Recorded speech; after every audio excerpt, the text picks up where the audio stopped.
So, I know what you're thinking. I know what you're thinking right out the gate. There's no way he's making this video. Like, and in a way, I know, like, this basically isn't total clickbait. It's not what you think, but it's not this isn't like a clickbaity title. Because it is kind of right. But let me talk about, like, why what drove me to make this as a video. Like, what drove me to go, you know what, this needs to be said. And I'm going to be right. Mary Jane doesn't love Spider-Man. But she loves Peter Parker. See what I did there? So, if you're wondering where the idea for this video came from, let me break it down. So I was just scrolling through social media, and I discovered a video of a guy, just some dumbass going, Peter, Mary Jane didn't love Peter Parker. She loved Spider-Man. And it's the same thing with, like, when I was like, Lois Lane didn't love Superman. And, she didn't love Clark Kent. She loved Superman. Now, that one you can, make arguments for. Because that one, yes, Lois at first loved Superman, but then she fell in love with Clark before realizing they're one and the same. And when it came down to it, she loved Clark Kent the man instead of Superman the hero. So but that one I can see, like, in context, you can make an argument for that. But honestly, for me, that's like, yeah, she did love Superman first because she didn't know he was Superman. She didn't, she had an infatuation with Superman and slowly fell in love with Clark Kent. And then when Clark revealed that he was Superman, then everything changed. But here's the thing, you cannot make this argument. This dumb shit decided to make this argument of Mary Jane only loves Spider-Man and not Peter Parker. Now, let's explore that real quick.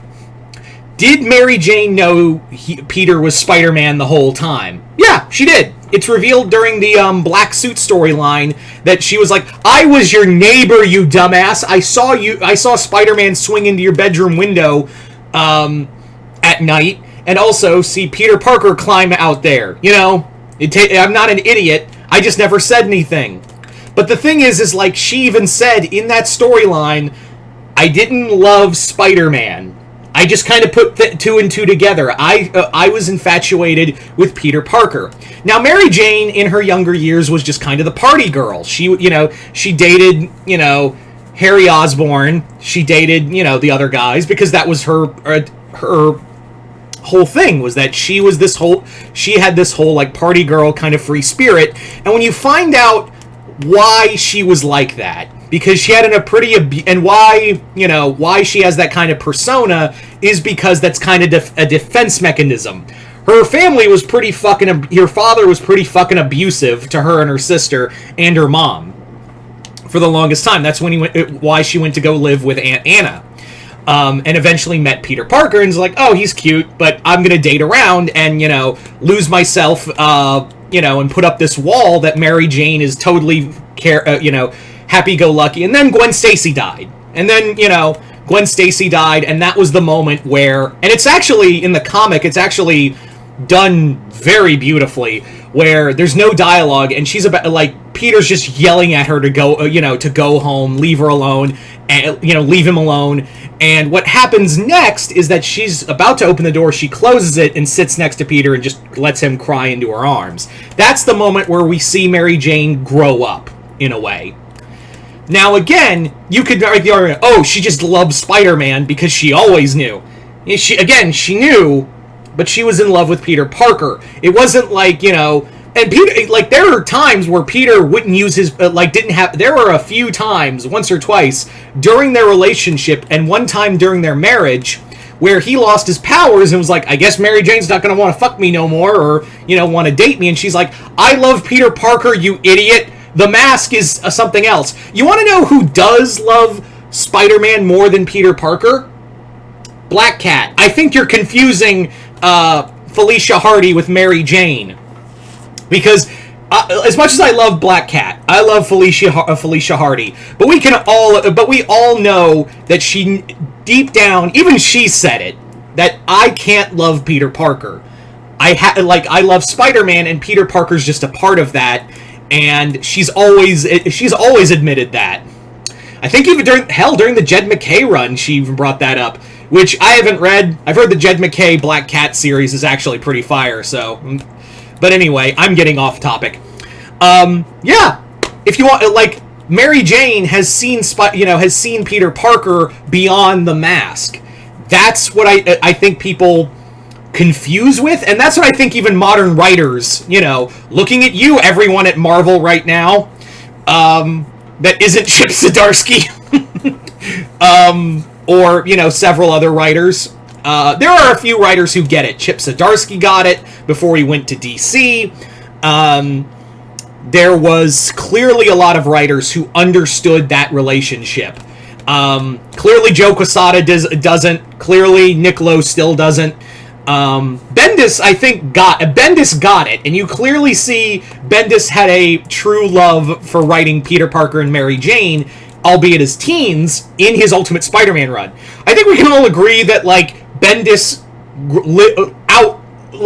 I think we can all agree that even though Bendis wrote some really shitty books in the later part of his comic run, that Ultimate Spider-Man run, man, chef's kiss, bro.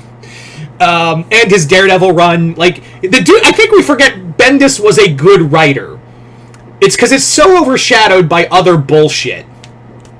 So, but yeah, it was clear that Bendis got it, albeit in a different universe. Hickman gets it, albeit in the Ultimate Universe. And I really do hope, Nick Lowe is hey, so when are you going to break up Spider-Man and Mary Jane's relationship? It's not really good, and no one really likes it. And Hickman just looks up from his desk and goes, fuck off, Lowe, before I eat you. I don't know. I just have this headcanon where whenever Nick Lowe bothers Jonathan Hickman about Spider-Man, he just threatens to eat him or something. I don't know. But anyway, where was I? Oh, right.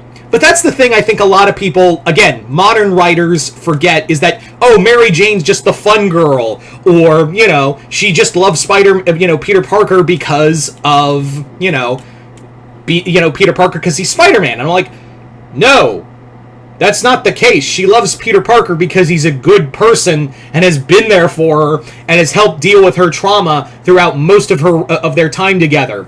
Also, she understood the risks of Peter Parker being Spider-Man before. I don't care what Quesada says, but yeah, she understood the risks of, Peter Parker going out there as Spider-Man, but she understood that, hey, the world needs Spider-Man just as much as I need Peter Parker. I think people forget that a lot. It just got under my goddamn skin that people, have this thought of, super... And also, I'll tell you another thing that, also plays into this, is that the whole Sam Manson only liked Danny because he was Danny Phantom. I touched on that, my Danny Phantom Q&A, where I was like, that was such a shitty thing. And why I preferred, him with Valerie just a bit more was because, yeah... At least with Valerie, if he revealed it, it'd be either she's gonna shoot him or she's gonna be like, oh, cool, so the guy I like is now my archenemy. Interesting. But we'll get through this. I feel like I hate the thought that superheroes can't have, and I've said that, and I don't think I've ever said this actually. I hate the thought process. I honest to God do that. People need to think that the only reason people can have relationships in comics is because if it's a non-superpowered character, I'm going to take characters like Reed and Sue out of the equation because they both have superpowers. But I am so goddamn sick of this thought process that the only reason non-powered characters are with superheroes, non-powered spouses are with spouses, excuse me, why did I say spices? Spouses are with superheroes are because they have powers and it's cool.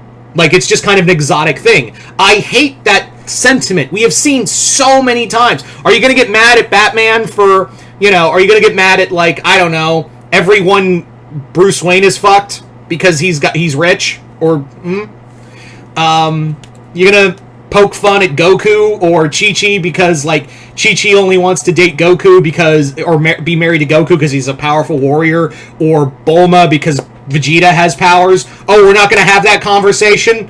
Oh, okay, I'll just move along then. Just food for fucking thought. Or, I don't know, Kagome's with Inuyasha because he's half dog demon.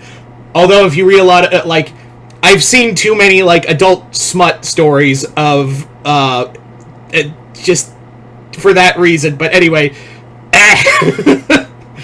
Anyway, that's a topic for another time. But anyway, I just hate that sentiment that the only reason they're with their spouses, like characters like Steve Trevor or Mary Jane or, you know, Lois Lane, are the only reason they're with their respective spouses because they have powers and that's cool and exotic. If they didn't have the powers, what would they be? We've seen multiple goddamn times in these comics where, you know, these characters lose their powers and they're still loved and, you know, cherished by their significant others. I don't know where this thought process comes from, but it's pretty obnoxious. It's a pretty obnoxious thought process, and is also kind of damaging to, you know, real life relationships in a way. And by that I mean, if, you know, your girl doesn't like you because you know, she'd only like you. That's like saying your girl only likes you, or, you know, your boyfriend or your girlfriend or whoever only likes you because you have X amount of thing that they want or think is interesting. That's really upsetting. And again, there are things like that out there in the world. I'm not going to play naive and stupid on that, but that's a really horrible sentiment to throw out in the world. And for the most part, there are significant partners who are with them, even though, yeah, they have these perks. They're still with them because they're a decent fucking human being to their partners. I don't understand that sentiment, and I never will. So yeah, Mary Jane doesn't love Spider-Man. She loves Peter Parker. I don't care what any comic book says. You know, oh, I think I just love Mary Jane as a sister. Get fucked, Zeb. And I defended you, bro. I defended Zeb Wells because I know he could be a good writer, and I know it's not all on him. I'm going to get off that little but I'm going to say this, is that I know Zeb Wells isn't blameless, but I know it wasn't all him at the same time. I know it was Nick Lowe and everyone else at Spider-Man Editorial, aka the worst Spider-Man villains of all time. But yeah. So yeah, that's just my 2 cents. I just saw that video and I was like, that is the single most dumbest take I have ever seen. So, yeah. Anyway. So what do you guys think of this sentiment? Comment below, let me know. Other than that, hope y'all enjoyed this. I'm Mr. Multiverse. I'll see you next time in the Multiverse.